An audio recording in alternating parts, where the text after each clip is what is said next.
Chapter 13. The Final Revenge. The young men of upper class in Paris spent several mornings each week taking fencing lessons. It was their ambition to hear a "well done" from the fencing master, who was their hero. Thus, young Albert Morcerf was amazed one day to see his fencing master hit 3 times in a row by his opponent's sword. When the match ended, Albert rushed over impulsively and congratulated the winner. The winner was amused at Albert's enthusiasm and introduced himself as the Count of Monte Cristo. The two men formed a friendship, though they were so much apart in age. At home, Albert talked constantly of his new hero. His father, General Fernand Morcerf, was annoyed that his son should admire another man more than himself. But his mother, Mercedes, was delighted that such an elegant and educated man should befriend her son. Albert invited the Count to tea to meet his parents. Even the general had to admit later that the Count was as witty and charming as all Paris had been claiming. But Mercedes, upon being introduced to the tall, handsome man, had grown faint and retired from the room. As part of Edmund's plan for revenge, he had sent Jacopo to Constantinople, Turkey, to gather information about General Fernand Morcerf, who had served in the army there and who had returned to France with a fortune. Jacopo had also brought with him a young woman named Haydée, the daughter of the dethroned ruler, Ali Pasha. Haydée told the Count how she had been sold as a slave after her father had been betrayed and killed. She accused General Morcerf, who had once been her father's friend, of the murder. Edmund saw to it that these accusations appeared in the newspapers, and that a committee of inquiry was formed. General Morcerf was forced to appear and hear the testimony of the daughter of Ali Pasha. Albert, horrified at the scandal, learned through friends one night that the man responsible for bringing this information to the courts was the Count of Monte Cristo. Half-crazed, Albert rushed through Paris looking for him. Then he discovered that Edmund was at the opera that night. Albert burst into the theater and noisily entered Edmund's box. Before the whole audience, he challenged the Count of Monte Cristo to a duel. Edmund nodded coldly. "It will be my pleasure, Monsieur Morcerf. Now, please withdraw, for my favorite aria is about to be sung." When Edmund returned from the opera, Jacopo said, "Sir, a lady has insisted on waiting for you. She would not leave." Edmund entered his parlor and found Madame Mercedes Morcerf, Albert's mother, waiting, her lovely face stained with tears. Edmund bowed politely, but she threw herself at his feet and pleaded, "Edmund, do not kill my son." Edmund's head jerked up. "What name do you call me by, Madame Morcerf?" Mercedes came closer. "Do you think I could mistake you, Edmund? When you walked into my house that first time with Albert, I knew at once you were Edmond Dantes. In my heart, I knew you." Edmund laughed harshly. "Yes, that heart, Mercedes. A heart that was first mine, then given to Fernand." "But I was desperate and lonely after you disappeared, Edmund," she cried. "I waited for years. I worked with Monsieur Morel for your release. Fernand was the only friend I had left after your father died." "And do you know why I disappeared?" Edmund asked scornfully. "Why, you were arrested and imprisoned." "Yes," replied Edmund, and then he began the tale of his 14 years in the Chateau d'If. As he talked, the pain on Mercedes' face increased. When he finished, she sat with bowed head, as if struck by a club. With an effort she finally spoke. "You have suffered terribly. But was it necessary to expose Fernand's betrayal of Ali Pasha just because he married me?" Edmund's eyes were fierce. "No, Mercedes, I have exposed him because he betrayed me. He was the cause of my imprisonment." Mercedes' horror increased as she heard the story of the accusing letter sent by her husband. "I understand your need for vengeance, Edmund. But you are planning to duel my son. Why must this vengeance fall on the son as well as the father?"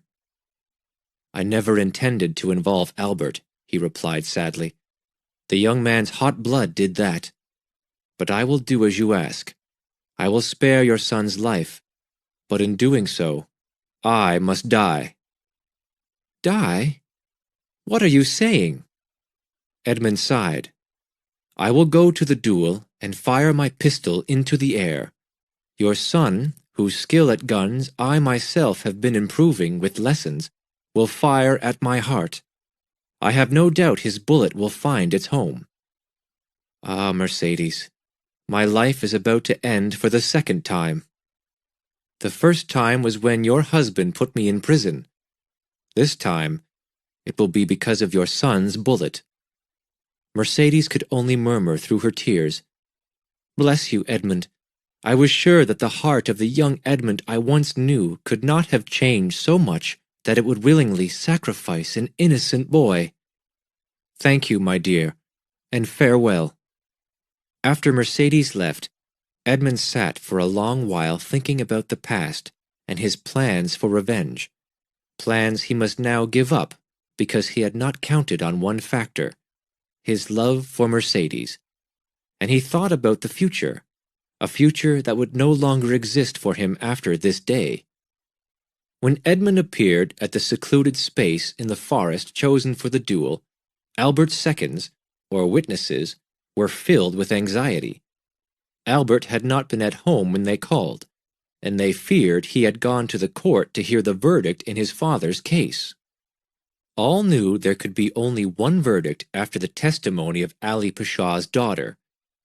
In actually hearing his father condemned for treason, Albert might be too upset to aim his pistol carefully. Their relief was great when a carriage clattered up and Albert rushed from it.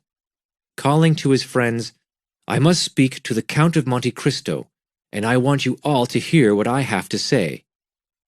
Edmund stood waiting calmly as Albert and his amazed friends approached.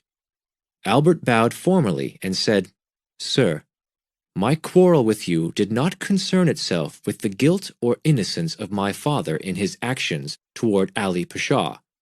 My anger was in your bringing the matter to the attention of the courts.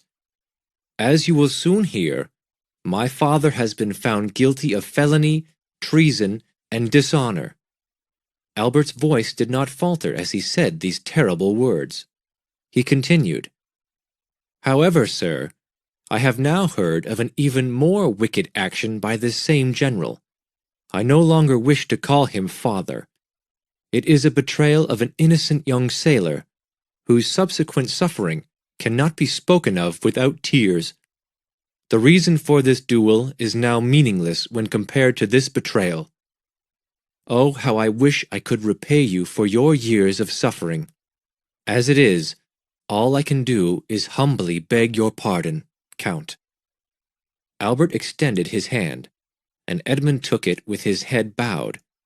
He realized that after he had offered Mercedes his life, this courageous woman had saved it by confessing a terrible family secret to her son, even though she risked losing his love by doing so.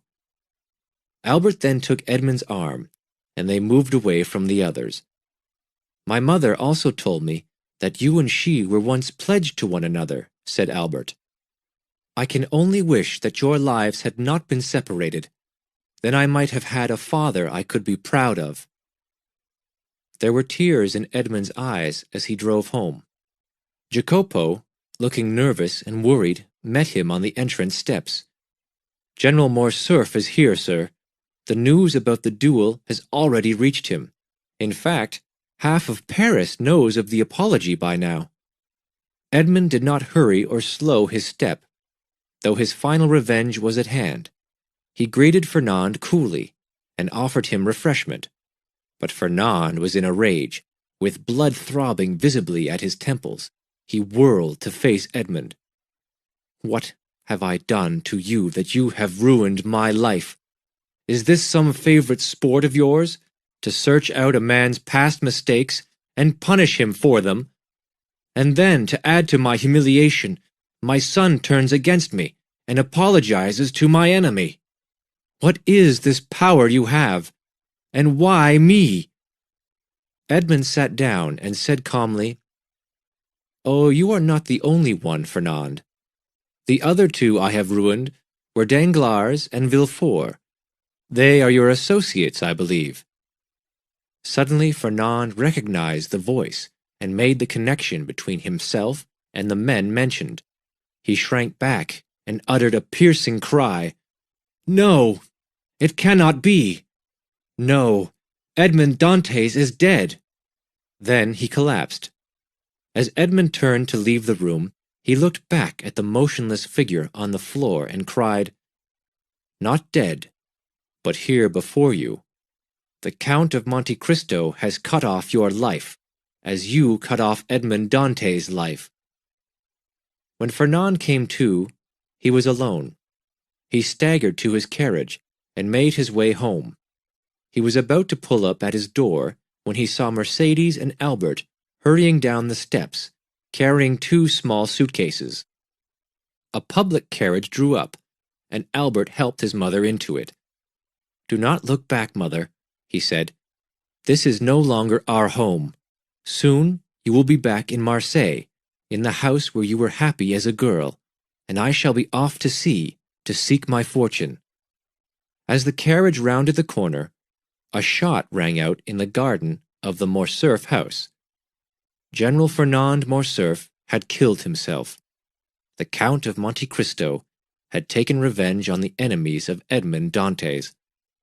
Sometime that same night, the Count of Monte Cristo boarded his yacht to embark on a voyage alone. Jacopo shook his hand and tearfully asked, "Will we ever meet again?" "My friend," said Edmund, "only God knows what the future will bring, and until he decides to reveal that future to man, man must simply wait and hope, as I did for so many years.